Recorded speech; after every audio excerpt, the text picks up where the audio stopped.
Hi, I'm Jack. I'm the senior brewer for ÅBEN Brewery, based in Copenhagen, Denmark. So we're brewing a riff on our house Pilsner Birch, which is a German-style lager brewed with Pearl, Tettnang and Mittelfrüh.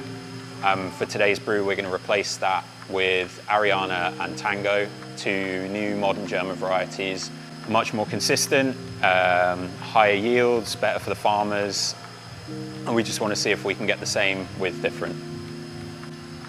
So what we're doing today and what's important is alleviating pressures from growers and farmers of producing maybe some of the more old school hops like Saaz, Mittelfrüh, and getting more out of the yield, using less water, getting more consistent yields, and just bringing traditional hops or traditional processes into modernity with the likes of Ariana, Callista, Tango.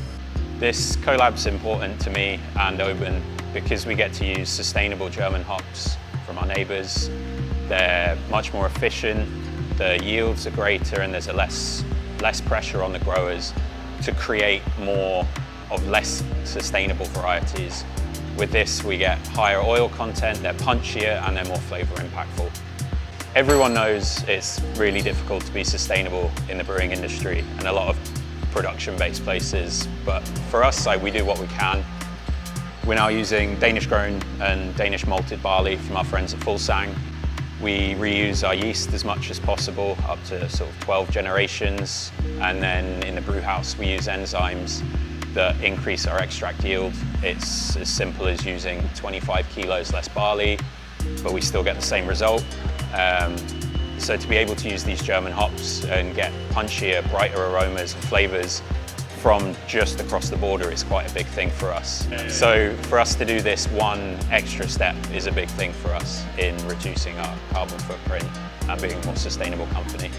So there's three ideal outcomes from this collab. On one hand, we'd like to use less hops throughout the brewing process, but get the same amount of flavour and aroma and texture. Or we use the same hop loading, but get a much greater hop profile from it. And then long term, it would be interesting to see what is capable with these hops. So sort of like old continental styles, so you've got your Pilsners, your Belgian Blondes, but with these highly expressive hops. And we can take old school stuff, like really modern. I think that'd be really cool.